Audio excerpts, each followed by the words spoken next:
चलो यहाँ देखो, यहाँ पे हम लोग क्या करने वाले हैं, यहाँ पे हम लोग एटम्स के बारे में पढ़ने वाले हैं। देखो पहला और दूसरा चैप्टर में मैटर पढ़ा था तुम। तो मैटर क्या चीज़ से बना था? एलिमेंट, कंपाउंड या मिक्सचर से। अब ये जो एलिमेंट है वो क्या चीज़ से बनेगा? तो वो बनेगा एटम से, मॉलिक्यूल। तो मतलब दुनिया में सबसे छोटा चीज़ क्या है? एटम। तो मतलब एटम से बनता है एलिमेंट, कंपाउंड और मिक्सचर, उससे बन जाएगा मैटर। इस मैटर से पूरा संसार बना हुआ है। समझ में आया एक्सप्लेनेशन? तो हमारा जो महर्षि कनाद थे, जो इंडियन फिलोसफर थे, बहुत पहले ही बता दिए थे मैटर के बारे में कि दुनिया का सारा चीज़ क्या चीज़ से बना हुआ है? परमाणु, वही इसको हिंदी में बोलते हैं मैटर से। फिर एक और साइंटिस्ट आया जिसका नाम है डेमोक्रिटस एंड लिसुकस। ये भी बताएं, एटम के बारे में बताएं कि एटम नाम का कोई चीज़ है। फिर लेवोजियर आया, वो भी अपना कुछ कुछ इसमें योगदान दिया। लेकिन फाइनली जो सबसे ज़्यादा योगदान देगा एटम को बताने में, वो उसका नाम है डाल्टन। किसका नाम है? डाल्टन। वही देगा एटॉमिक थ्योरी पहला। ठीक है। तो यहाँ पे देखो, अच्छा ये एटम होता क्या है? तो atom are the building blocks of all matter. सारे पदार्थ के बिल्डिंग ब्लॉक्स है। जैसे कि ईटा से निर्माण करके क्या बनता है? घर बनता है। जैसे उसी तरीके से बिल्डिंग ब्लॉक ऑफ लाइफ। हाँ उसी तरीके से एटम क्या है? एटम से पूरा मैटर बनता है। तो परमाणु पदार्थ का वो सबसे छोटा कण है, और यही रासायनिक अभिक्रिया जो केमिकल रिएक्शन में भी पार्टिसिपेट करता है। हम बता ही दिए कि जो ये है मैटर, ये नीचे आना चाहिए एटम। ठीक है ना? ये चार्ट बता दिए। हाँ नहीं सही है चार्ट। यहाँ देखो, मैटर क्या चीज़ से बना हुआ है? एलिमेंट, कंपाउंड, मिक्सचर से। एलिमेंट, कंपाउंड, मिक्सचर क्या चीज़ से बना है? एटम से। और एटम क्या चीज़ से बना हुआ है? इलेक्ट्रॉन, प्रोटॉन, न्यूट्रॉन से। लेकिन जो तुम्हारा अभी बताएंगे कि जो सबसे पहली बार बताया परमाणु का जो थ्योरी दिया, एटॉमिक थ्योरी दिया, वो यहीं पे रुक गया था। इस तीनों का खोज बाद में हुआ है। ठीक है, धीरे धीरे पता चलेगा। और एटम के बारे में जान लो तो ये एटम कभी भी फ्रीली स्टेट में, स्वतंत्र अवस्था में नहीं पाया जा सकता। वो किसी न किसी के साथ जाकर रिएक्शन करिए जाएगा। ठीक है ना? और यही जो है रासायनिक अभिक्रिया में भाग लेता है। मतलब जो केमिकल रिएक्शन होता है ना, रासायनिक अभिक्रिया मतलब केमिकल रिएक्शन, जो केमिकल रिएक्शन होता है, कहीं पर भी केमिकल रिएक्शन होगा, जैसे कि तुमको होता है H2 प्लस O2 मिलके ऑक्सीजन मिलके क्या बनाता है? पानी। तो ये एलिमेंट भाग नहीं ले रहा है। एलिमेंट के अंदर जो एटम है ना, वो इलेक्ट्रॉन, प्रोटॉन, न्यूट्रॉन में कुछ कुछ हलचल हो रहा है। इसी कारण ये एक दूसरे से सटे जा रहा है। ठीक है। अब जो एटम का साइज़ बहुत छोटा है, एटम का साइज़ कितना है? बहुत छोटा है। जो एटम का साइज़ मेजर करते हैं वो नैनोमीटर में। नैनोमीटर मतलब क्या होता है? तो देखो, एक नैनोमीटर होता है ना, वो 10 की पावर -9 मीटर होता है। तो पूछेगा एटम को कैसे मेजर करते हैं? नैनोमीटर में। और एक नैनोमीटर कितना होता है? 10 की पावर -9 मीटर। तुमको चींटी का जो साइज होता है ना, 10 की पावर -1 मीटर होता है। तो -9 समझ जाओ कितना होगा। उतना छोटा वो एटम है, इतना सा दिखाई भी नहीं पड़ेगा। उसके अंदर होता है इलेक्ट्रॉन, प्रोटॉन, न्यूट्रॉन। अब जो मॉलिक्यूल्स क्या होता है? अणु। तो दो परमाणु यानी कि दो एटम सब मिल जाएगा ना, आपस में सटेगा तो क्या बना देगा? मॉलिक्यूल। जैसे हाइड्रोजन के दो एटम है, और ये क्या बन जाता है? एलिमेंट बन जा रहा है ना, molecule. Same element, same compound, same atom जुड़ रहा है तो क्या बनेगा? मॉलिक्यूल। और ये स्वतंत्र अवस्था में मिल सकता है। अब हाइड्रोजन है तो वो मिल सकता है तुमको। ठीक है ना? तब यहाँ पे देखो, जो हाइड्रोजन आपस में कंबाइन हो रहा है, तो इसमें कौन सा पार्ट इसका भाग ले रहा है रासायनिक अभिक्रिया में, केमिकल रिएक्शन में? एटम। कौन दे रहा है? एटम। ठीक है, ये समझ में आया? अब यहाँ पे वही देखो, इंग्लिश में भी लिखा हुआ है कि एटम जो बिल्डिंग ब्लॉक है, एटम जो स्मॉलेस्ट पार्टिकल है, और यही केमिकल रिएक्शन में क्या रहता है? पार्टिसिपेशन रहेगा। एटम का जो साइज है बहुत छोटा होता है। इसको मेजर करते हैं, इसका रेडियस किस में? नैनोमीटर में। अब 1 नैनोमीटर कितना होता है 10⁻⁹ मीटर। यहाँ पे देखो कुछ एग्जांपल दिया है, ये सब उतना काम का नहीं, इसे सोचने के लिए। ये चूटी होता है यहाँ पे देखो 10⁻³ दिया है, मतलब उतना। एप्पल जो होता है हम लोग खाते हैं 10⁻⁻1 है इसका साइज। 10⁻⁹ किसका होता है मैटर का साइज, वही इसका एटम का एप्पल होता है CO। हाँ, ये इतना इम्पोर्टेंट नहीं, तो ये सब इम्पोर्टेंट है, इसको कॉपी में नोट करेंगे कि एटम का क्या है बेसिक फीचर्स हो गया। ठीक है, अब उसके बाद जो मॉलिक्यूल्स क्या है इसको भी नोट करेंगे। तो मॉलिक्यूल्स बता ही दिए। मॉलिक्यूल्स क्या है, ग्रुप है किसका, 2 और मोर एटम का, जो केमिकली कंबाइंड हो गया क्या चीज़ से, अट्रैक्टिव फोर्स से। It is the smallest particle of element और कंपाउंड। ये हटाओ, इम्पोर्टेंट नहीं। मॉलिक्यूल क्या चीज़ से बनता है, सेम या फिर डिफरेंट एलिमेंट से मिलके बन सकता है मॉलिक्यूल्स। अभी हम सेम बोल दिए थे सिर्फ, है ना, सेम डिफरेंट दोनों से। जैसे ऑक्सीजन का मॉलिक्यूल्स ऑक्सीजन से मिलकर बनेगा। वाटर का मॉलिक्यूल्स किससे बन जाएगा, वाटर। तो मॉलिक्यूल्स क्या सिर्फ सेम आइटम के मिलने से बनता है कि डिफरेंट आइटम के मिलने से भी, दोनों से, सेम डिफरेंट दोनों से। और ये स्वतंत्र अवस्था में पाया जा सकता है। वाटर नहीं देखते हो हम लोग, नहीं मिलता है स्वतंत्र अवस्था में, लेकिन हाइड्रोजन का ही दिखाई नहीं पड़ेगा ऐसा। ठीक है ना। अब यहाँ पे देखो मॉलिक्यूल्स ऑफ ए कंपाउंड, जो मॉलिक्यूल्स होता है कंपाउंड का एक फिक्स रेशियो में आपस में आके कंबाइन करेगा। एक बात बताए थे कि जो हाइड्रोजन और ऑक्सीजन है फिक्स रेशियो में आपस में कंबाइन करता है, नहीं बताए तुमको? नहीं बताया, वो पिछले बार क्लास चल रहा है समझ। ठीक है ना, मतलब देखो हाइड्रोजन है और ये ऑक्सीजन है कोई, तो अरे बताए हैं तुमको हाइड्रोजन और ऑक्सीजन है, तो 2 हाइड्रोजन 1 ऑक्सीजन मिलेगा तब ये पानी बनेगा। हाँ बताए तो है डायरेक्ट, वही तो बोल रहा है, तब ये पानी बनता है। तो ये मॉलिक्यूल हो गया वाटर का, फिक्स रेशियो में आपस में कंबाइन करेगा। ठीक है, ये चीज़ है। और तुम्हारा क्या है, law of chemical combination. Law of chemical combination जो लेवोजियर था, लेवोजियर है वो तुम्हारा लॉ ऑफ केमिकल कॉम्बिनेशन दिया था। लेवोजियर एक साइंटिस्ट है, इसका इतना मतलब इम्पोर्टेंस है, इसी को फादर ऑफ केमिस्ट्री भी बोला जाता है, लेवोजियर को। लॉ ऑफ केमिकल कॉम्बिनेशन दिया, मतलब केमिकली कैसे कंबाइन करता है एलिमेंट, उसके बारे में 2 ज्ञान दिया। ये वो दिया लॉ ऑफ कंजर्वेशन ऑफ मास, जो लेवोजियर दिया। इसी से निकल लॉ ऑफ कांस्टेंट प्रोपोर्शन, जो जे प्राउस्ट देगा। लॉ ऑफ कंजर्वेशन ऑफ मास में बोलता है कि मास ऑफ रिएक्टेंट हमेशा मास ऑफ प्रोडक्ट के बराबर होगा किसी भी केमिकल रिएक्शन में। बताए थे, तो पूछा था रैंक वाला बात। आओ बताते हैं कि ये जो तुम बोल रहा है कि पेपर है, आप बोल रहे कि पेपर को जला दे रहे हैं, तो आप बोल रहे कि पेपर जो ये रिएक्शन होने से पहले पेपर का वेट कीजिए, जला देने के बाद जब रिएक्शन हो गया तो जल गया तब पेपर का वेट कीजिए। तो हम बोल रहे दोनों सेम होगा, तुम बोल रहा है कि दोनों अलग होगा। कैसे, दोनों सेम ही होगा।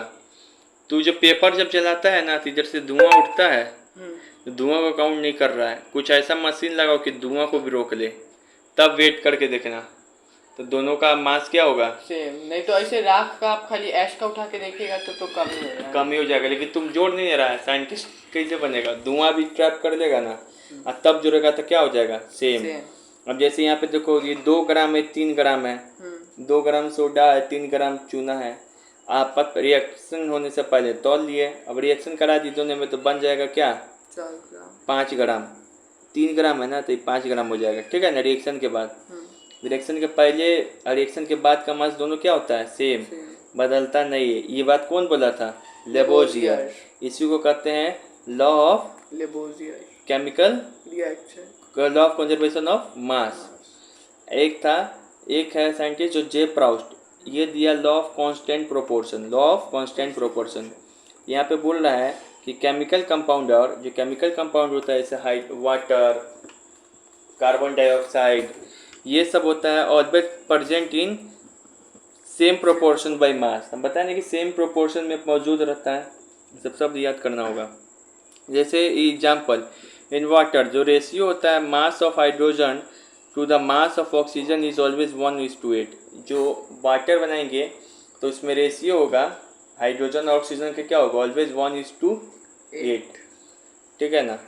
कहीं से प्रूफ करके दिखा दे, चलिए देखो H2O, ये हाइड्रोजन का मॉलिक्यूलर मास कितना होता है 1, तो 2 × 1 क्या हो जाएगा 2। ऑक्सीजन का 8, 8, तो उसका दोगुना करो, मोलिकुलर मास कितना हो जाएगा 16। अब इस दोनों को काटो तो कितना हो जाएगा 1:8, तो हमेशा 1:8 ही में रहेगा। समझ में आ गया।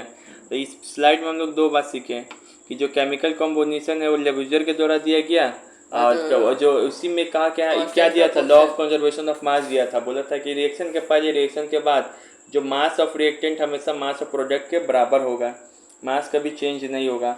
और एक जे प्रॉस दिया था, वो क्या दिया था, लॉ ऑफ कांस्टेंट प्रोपोर्शन का। बोला था कि कोई भी एलिमेंट है वो हमेशा फिक्स्ड रेशियो में कंबाइन होगा, ठीक है, कंपाउंड वाले। तो यहाँ पे यही लिख लेना है इसको भी, ठीक है ना, ये तो लिख ही लेना है कॉपी में ऐसे करके। शॉर्ट हो गया। अब इसी को डिटेल में बताया गया इंग्लिश में भी, वही शब्द है, बड़ा बड़ा शब्द है सिर्फ, ठीक है। फिर इसी को यही एक्सपेरिमेंट करके एनसीईआरटी में दिखाया गया है कि देखिए इसको जो है ना कॉपर सल्फेट लिए, फिर सोडियम कार्बोनेट के साथ इसको रिएक्शन कराएं, पहले दोनों को अलग अलग नापे, उसका ढक्कन बंद कर दिए, तो नापे, उसके बाद तब वजन क्या दिखाई पड़ा, सेम वजन क्या दिखाई पड़ा, तो वही बताता है लॉ ऑफ कंजर्वेशन ऑफ मास। अब लॉ ऑफ कांस्टेंट प्रोपोर्शन कौन दिया था, जे प्राउस्ट। तो बोल रहा है यही, the element in a pure compound are always present in same proportion by mass, ठीक है ना, याद रहेगा। तो बाद में याद करना। उसके बाद यहाँ पे देखो, यहाँ पे एक सवाल है, who among the following foundation of chemical science, कौन फाउंडेशन दिया था केमिकल कॉम्बिनेशन का, लेबोजियर।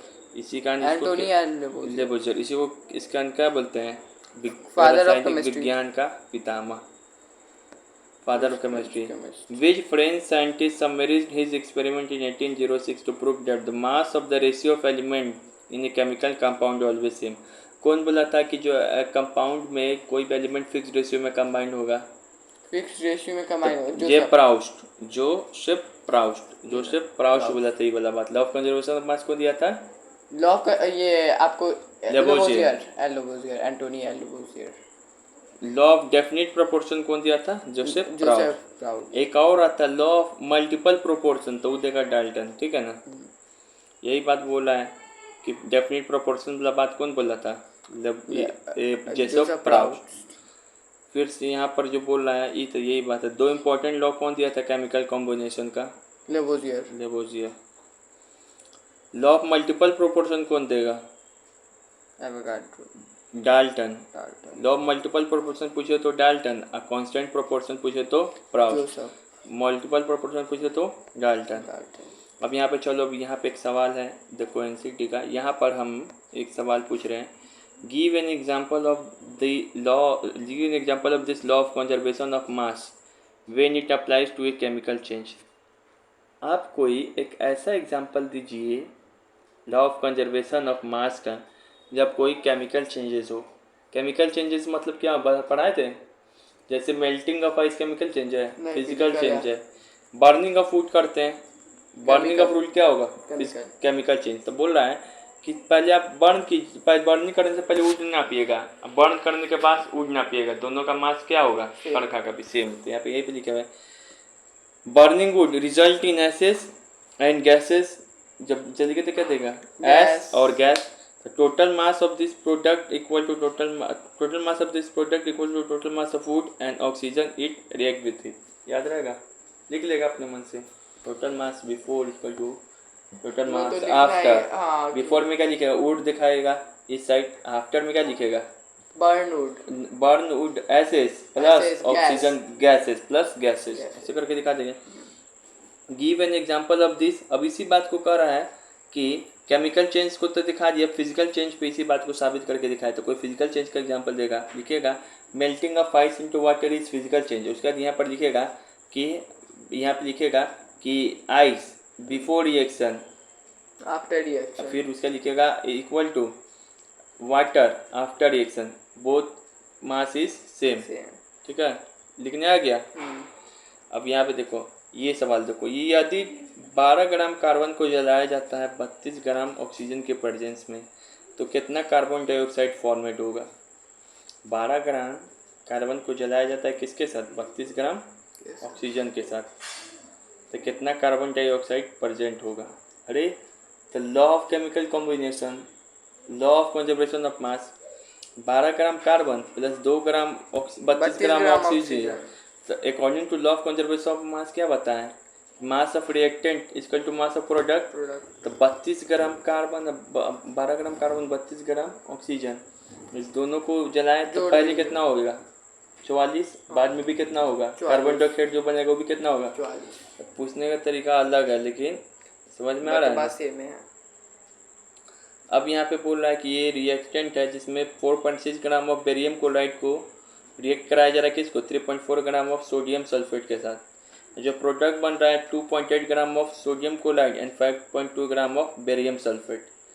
ठीक है, मतलब ये सब रिएक्शन हो रहा है। तो तुमको बताना है कि ये law of conservation of mass को फॉलो कर रहा है। तो कैसे बताओगे, तो देखिए जो बिफोर रिएक्शन जो है इसका 4.6 और 3.4 इसको जोड़िए, आफ्टर जो रिएक्शन हो रहा है प्रोडक्ट जो ऑब्टेन हो रहा है वही उसी के बराबर होना तो चाहिए। 5.2 और 2.8 सेम होगा। तो लिखोगे कि mass of reactant is equal to here mass of product, so follow law of conservation of mass. समझ में आ रहा है। तो ये बात हम लिख के भी दिखा दिए, देखो लिख लेना कॉपी में, अभी नहीं लिखना, जब बाद में लिखना। हाइड्रोजन और ऑक्सीजन कंबाइन कर रहा है 1:8 रेशियो में। अब बना रहा है क्या चाहिए वाटर। तो what masses of oxygen it will required to react completely with the 5 gram of oxygen. तो कोई इंपॉर्टेंट क्वेश्चन है, हाइड्रोजन है और ऑक्सीजन है, हाइड्रोजन है और ऑक्सीजन है, ये दोनों क्या कर रहा है 1:8 में कंबाइन कर रहा है और क्या बना दे रहा है water. What mass of oxygen, कितना ऑक्सीजन का मास चाहिए ताकि वो 5 ग्राम हाइड्रोजन गैस को कम्प्लीटली बर्न कर सके। तो यहाँ पर क्या दिया है देखो, 1 किसका दिया हुआ है हाइड्रोजन का, 8 किसका दिया हुआ है ऑक्सीजन का। तो 1 यूनिट ऑफ हाइड्रोजन को कितना चाहिए 5 ग्राम। 1 यूनिट को कितना चाहिए 5 ग्राम। तो 8 यूनिट को कितना चाहिए 5 मल्टीप्लाइड बाई 8, यही ना हो गया। हाँ। सिंपल सा है, समझ में आ रहा क्या बोले हैं 1:8 तो ये होता है। अब इसको अगर पानी बनाना है तो 1 यूनिट को कितना हाइड्रोजन चाहिए था 5। तो 8 यूनिट, अब ऑक्सीजन पूछ रहा था तुमको, ये नहीं कहेगा 8 यूनिट, अपने मन से समझना पड़ेगा। तो 5 × 8 ऐसा सवाल आता है, बन जाएगा। अब यहाँ पे वो और सवाल ले लिए, मान लो कि कार्बन डाइऑक्साइड है तो कार्बन डाइऑक्साइड 3:8 में मिलता है, ये भी याद होना चाहिए। प्रूफ करके दिखाते हैं नहीं, ठीक है 3:8 सी याद रहेगा, जरवा रहा है तुम CO2 और 3:8 प्रूफ करके दिखाते हैं। सी कितना होता है 12, ऑक्सीजन कितना होता है 16, तो यहाँ पे 2 लगा हुआ और हाँ तो 32, इसको काटो कितना आ जाएगा 6 8 बस 6 16 4 8 2 3 6 और 2 4 8 3 2 8 16 3:8 आ जाएगा। ठीक है, कटेगा तो 3:8 आ जाएगा। याद ही रखो वाटर 1:8 रेशियो में कंबाइन होगा, ये 3:8 में 8 में कंबाइन करेगा। तो याद हो गया। तो यहाँ पे बोल रहा है कि यदि कार्बन डाइऑक्साइड बनाने में 6 ग्राम की आवश्यकता है तो ऑक्सीजन को कार्बन डाइऑक्साइड बनाने में कितना ग्राम की आवश्यकता होगी। तो यहाँ पे देखो 6 मल्टीप्लाइड बाई 8, देखो यहाँ पे 46। 3 यूनिट ऑफ कार्बन को कितना चाहिए 6 ग्राम। 1 यूनिट ऑफ कार्बन कितना हो जाएगा 6/3 यानी कि 2 ग्राम। तो 8 यूनिट ऑफ कार्बन कितना हो जाएगा 16 ग्राम। समझ में आ रहा है, और बढ़ाना नहीं है, कैसे बनेगा एक सब सवाल आता है। अब जो आ गया डाल्टन चाचा, ठीक है 5 मिनट और पढ़ा कर, ठीक है। अब आते हैं डाल्टन चाचा। एटॉमिक, देखो डाल्टन ही जो पहला आदमी था, मॉडर्न देखा पढ़ाई कर रहा हम लोग, ऋषि कनाद वाला वो सब बात भूल जा रहे हैं, ठीक है ना, पीछे वाला हमारा आज वेस्टर्न केमिस्ट्री का फिलोसफर लेक्चर आया था ना। हाँ। तो क्या क्या ज्ञान दे रहा था कि ऋषि कनाड जो थे ना, कन्नड़ है ना, वो रामचरित। तो यहाँ पे देखो अब हम लोग क्या कर रहे हैं डाल्टन एटॉमिक थ्योरी पर। एक सेकंड, डाल्टन का एटॉमिक थ्योरी, यही इसी से मतलब समझ जाओ कि ये बोला था कि दुनिया का सारा चीज़ छोटे छोटे परमाणु के एटम से मिलके बना है। लेकिन इस बेचारा से एक चीज़ गलती हो गया था कि ये बोल दिया था परमाणु अविभाज्य है, यानी कि इंडिविजुअल, यानी कि परमाणु को एटम को तोड़ा नहीं जा सकता। यहीं पे गलती हो जाएगा इसका। एटम को तोड़ा जा सकता है। तोड़ा जा सकता है, तभी ना उसके अंदर हम लोग पढ़ाई करते हैं इलेक्ट्रॉन, प्रोटॉन, न्यूट्रॉन। तो अलग अलग साइंटिस्ट अब आएगा, अलग अलग खोज करेगा। यही एक चीज़ गलती बोल दिया था। और भी इसका एटॉमिक थ्योरी है यहाँ पर, क्या क्या बोला था इम्पोर्टेंट है। डाल्टन एटॉमिक थ्योरी सबसे पहले तो यही बोला कि एलिमेंट, मिक्सचर और कंपाउंड, ये सारा चीज़ छोटे छोटे आइटम से बन के बना हुआ है। उसके बाद बोला कि परमाणु अभाज्य है, यानी कि एटम इंडिविजुअल है। उसके बाद बोला जो सेम एलिमेंट है ना, सेम एलिमेंट का atom are identical in mass and in chemical properties. यह बात साबित करता है law of conservation of mass के, यानी कि समान तत्व के परमाणु समान गुण होंगे। देखो ये शब्द पकड़ो, क्या बोल रहा है, same element of atoms are identical in mass and chemical properties.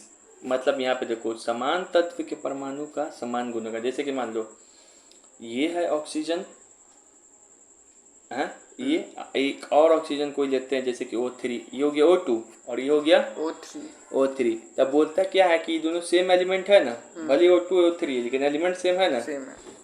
तो इसके अंदर का जो मास होगा, केमिकल प्रॉपर्टीज होगा, वो सेम होगा। तो बताओ O2 तो ऑक्सीजन होता है, O3 ओजोन होता है, सही बात है। हाँ।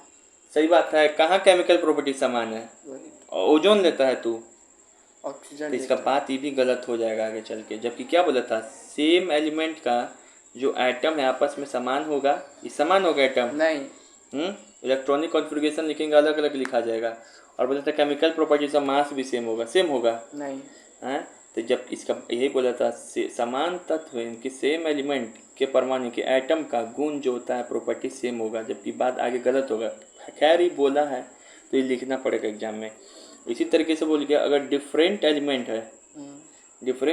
है S2, यहाँ पे लिख दी O2, तो इनका जो प्रॉपर्टी है अलग होगा। लेकिन हम तुमको आइसोटॉप्स, आइसोबार तुम्हारे बुक में दिया हुआ है वो पढ़ाएंगे, तो तुमको इसका ये बात भी गलत हो जाएगा कि डिफरेंट एटम एलिमेंट का जो एटम का जो गुण है वो अलग होगा, यानी कि अलग अलग तत्व के जो परमाणु का गुण है वो अलग अलग होगा। ये बात भी गलत हो जाएगा। फिलहाल डाल्टन बोला था ये भी बात कि atom of different element have different mass and chemical properties, यानी कि अलग तत्वों के परमाणु का अलग अलग गुण होता है। ठीक है, फिर यहाँ पर और इसी से पता, फिर यहाँ पर ये चलता है 5वां बात बोला था कि atom combined in the ratio of small whole number to form compound. इतना इंपॉर्टेंट नहीं है। इससे पता चलता है लॉ ऑफ कांस्टेंट प्रोपोर्शन का बात, और इससे पता चलता है सेम एलिमेंट मतलब समान तत्व के परमाणु का समान गुण, लॉ ऑफ कंजर्वेशन का। अरे इनडायरेक्टली पता चलता है, और इससे इनडायरेक्टली पता चलता है law of conservation of mass का बात। ठीक है, जो कि बाद में आके ये देगा। ठीक है, अब उसके बाद यहाँ पे देखो, हाँ अब ये पहले बार वो सब बात कर रहा है ना। अब उसके बाद यहाँ पे देखो ड्रॉबैक क्या है इसका, एटॉमिक तरीका, नो सब एटॉमिक पार्टिकल। बोला कि परमाणु विभाज्य नहीं, कोई इलेक्ट्रॉन प्रोटॉन न्यूट्रॉन ये सब नहीं होता है, इसी को बोलते हैं subatomic particle. No isotope, isotope के बारे में चर्चा ही नहीं किया, जबकि बाद में आइसोटॉप का खोज हुआ। Isotopes of element have a different mass. Isotopes मतलब ऐसा होता है कि वह सेम एलिमेंट का बना रहेगा। जैसे कि आइसोटॉप्स क्या हो गया, 1H2 ऐसे लिख दे रहा, मान लो 1H3, वे सेम एलिमेंट का बना हुआ है। और आइसोटॉप्स दिखने में ऐसा ही होता है कि नीचे वाला सेम दिखाई पड़ेगा। समझ में आया? तो इसके पास अलग अलग मास है, अलग अलग क्वालिटी है इसके पास, जबकि वो तो बोलता है सेम होना चाहिए। तो आइसोटॉप्स का खोज जब होगा, ये आइसोटॉप्स के बारे में नहीं बताया था, इसको नहीं ज्ञान था। इसी तरीके से आइसोबार के बारे में भी नहीं बताया था, ठीक है ना। तो ये सब है। अब इसी बात को तुम एग्जाम में ये लिखा हुआ है, हम इसको शॉर्ट में लिखे हुए हैं, शॉर्ट में समझो, शॉर्ट में याद करो, एग्जाम में फुल में लिख के। अब इसी को यहाँ पे सारा बात लिखा हुआ है। क्या लिखा हुआ है, डाल्टन का एटॉमिक थ्योरी क्या बोला, पोस्टुलेट है 4-5 वो, इतना बड़ा बड़ा एग्जाम आता है एग्जाम में, और ड्रॉबैक है इतना बड़ा बड़ा बात। ठीक है, तो ये तुमको पढ़ने के लिए मन करे ये वाला लिखना, नहीं मन करे तो ये वाला लिखना, ठीक है। अब यहाँ पे देखो तो क्या क्या बोला था डाल्टन, एक बार फिर से रिवीजन कर दें। डाल्टन बोला था कि सारा चीज़ परमाणु से बना, एटम से बना हुआ है, एटम इंडिविजुअल परमाणु को तोड़ नहीं सकते। बोला था कि सेम एलिमेंट है, उसका जो एटम है उसके पास सेम प्रॉपर्टी और केमिकल मास होगा, और एटम जो डिफरेंट एलिमेंट का जो एटम है उसके पास केमिकल प्रॉपर्टीज और मास अलग अलग होगा। अब उसके बाद बोला था कि एटम जो है स्मॉल टू होल नंबर में कंबाइन होगा। और ये जो है डाल्टन के ही बात से पता चलता है, law of conservation of mass का भी बात अप्रत्यक्ष रूप से, और उसी से लॉ ऑफ कांस्टेंट प्रोपोर्शन का भी मास का बात पता चलता है इस लाइन से। लेकिन डाल्टन का बात गलत हो जाएगा क्योंकि इसका ड्रॉबैक 3 वो निकलेगा। वो आइसोटॉप्स के बारे में जिक्र नहीं किया था, आइसोबार के बारे में जिक्र नहीं किया था, और सब एटॉमिक पार्टिकल्स के बारे में यानी कि जो विवाद है ये बात में नहीं बता पाया था। ठीक है, डाल्टन का परमाणु सिद्धांत के अनुसार, डाल्टन का सिद्धांत के अनुसार क्या है कि परमाणु क्या है, इनविजिबल। नोट, परमाणु एटम के बारे में सबसे पहले ये बताया डाल्टन ही था, लेकिन ये बोल दिया था इंडिविजिबल है, इंडिविजिबल है, इलेक्ट्रॉन प्रोटॉन न्यूट्रॉन है ना। बताओ फादर ऑफ मॉडर्न केमिस्ट्री कौन है, लेवोजियर। क्यों? क्योंकि ये लॉ ऑफ केमिकल कॉम्बिनेशन दिया था, उसी में दिया था लॉ ऑफ कंजर्वेशन ऑफ मास। बताओ द एटॉमिक थ्योरी कौन दिया था सबसे पहले, एटॉमिक थ्योरी डाल्टन। वही ना, 4 थ्योरी दिया, एटम, ये, दिस, दैट, दोज। लेकिन तुमसे पूछे एटॉमिक मॉडल कौन देगा नेक्स्ट चैप्टर में, तो बोलोगे जे थॉमसन। ठीक है, अब यहाँ पे देखो एटम के बारे में कुछ बात सुनना है। It is a building blocks of all matter. हाँ, सारे मैटर तो इसी से बन के मिला हुआ है। ये स्टेटमेंट देखो, an element is the smallest particle of an atom. जो एलिमेंट है गलत, का स्मॉलेस्ट पार्टिकल, गलत। एटम एलिमेंट थोड़ी है, एलिमेंट का छोटा पार्टिकल है एटम। एटम एलिमेंट का छोटा पार्टिकल है एटम, ये दे दिया है एलिमेंट, गलत है। हाँ, एलिमेंट एटम का छोटा भाग नहीं बल्कि एटम एलिमेंट का सबसे छोटा भाग है, तो ये गलत है। समझ में आ गया? अब यहाँ पे देखो, किस वैज्ञानिक बताया था कि पदार्थ की प्रकृति के बारे में बुनियादी सिद्धांत दिया, मतलब कि मैटर के बारे में थोड़ा बताया था। याद है, लेबोजियर का नाम उसमें भी आया था, लेबोजियर होगा जो मैटर के नेचर के बारे में बता रहा है थोड़ा सा। ठीक है, कौन? लेबोजियर। ये बताओ एन और एच का द्रव्यांत, मतलब एन और एच हमेशा किस रेशियो में कंबाइन करेंगे, बताया था। इसे सवाल कैसे सॉल्व करते हैं? एन कितना होता है 7, तो उसका 2 गुना कर देंगे, लिख देंगे 14। एच होता है 1, इसका 3 हुआ है तो 3, तो 14:3। आइए, फार्मूला कौन दिया था किस फिक्स रेशियो में कंबाइन करेगा? Joseph proud. एक ही तत्व या अलग अलग तत्व, एक ही एलिमेंट या अलग अलग एलिमेंट का जो एटम होता है एक साइड कंबाइन करके, यानी कि मॉलिक्यूल, अणु क्या बनाता है? मॉलिक्यूल जो होता है एक ही एटम, मतलब कि एक ही सेम टाइप के एलिमेंट का एटम कंबाइन करके भी बन सकता है, और डिफरेंट टाइप के एलिमेंट भी एटम कंबाइन करके एलिमेंट बन सकता है। और मैटर आपको अकेले, मॉलिक्यूल आपको अकेले भी पाया जा सकता है, लेकिन एटम नहीं पाया जा सकता। अमोनिया क्लोराइड में एक अणु में कितने परमाणु होते हैं? अमोनिया क्लोराइड में पूछ रहा है एटम की संख्या, उसके एक मॉलिक्यूल में कितना एटम की संख्या होगा, इससे पूछेगा। कोई क्वेश्चन हिंदी में लिखा हुआ है, इंग्लिश नहीं मिल पाया, ठीक है, एडजस्ट कर लेना। इसका मतलब ये पूछ रहा है कि अमोनिया क्लोराइड है ना, उसके एक मॉलिक्यूल्स में कितना क्या पाया जाएगा? एटम। तो एटम निकालने का संख्या बता रहे। तो सबसे पहले इसी सवाल आएगा, तो ऐसा सवाल के लिए सॉल्व करने के तुमको अमोनिया क्लोराइड तो याद होना चाहिए, किसको बोलते हैं, तो याद करना पड़ेगा अभी से।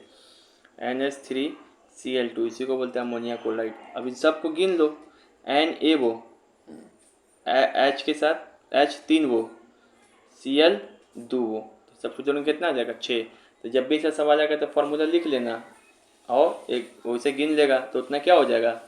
एटम, परमाणु की संख्या निकल जाएगा। ठीक है, नंबर ऑफ एटम्स। अब यहाँ पे देखो अमोनिया क्लोराइड में एक वही बोल रही है, इंग्लिश में लिख दिया है। ठीक है, कितना है आता है वही सा सवाल। अब यहाँ पे बोल रहा है कि how many molecules present in this formula. अब इसमें पूछ रहा है कि कितना मॉलिक्यूल्स प्रेजेंट है, सॉरी एटम प्रेजेंट है इसमें, एटम कितना प्रेजेंट है इस फार्मूला में, तो नहीं गिन सकता है। एन का कितना हो जाएगा? ये वो, इसका कितना हो जाएगा? 4 वो, तो 4 1 5, लेकिन बाहर में 2 इंटू है, तो इंटू में 2। अब उसके बाद क्या? एस प्लस एस का ए वो और 4 प्लस 4, अब सबको कर दो तो आ जाएगा 15। ठीक है, अब यहाँ पे बोल रहा है अणु से परिचय, यानी कि ये मॉलिक्यूल के बारे में कौन बोला?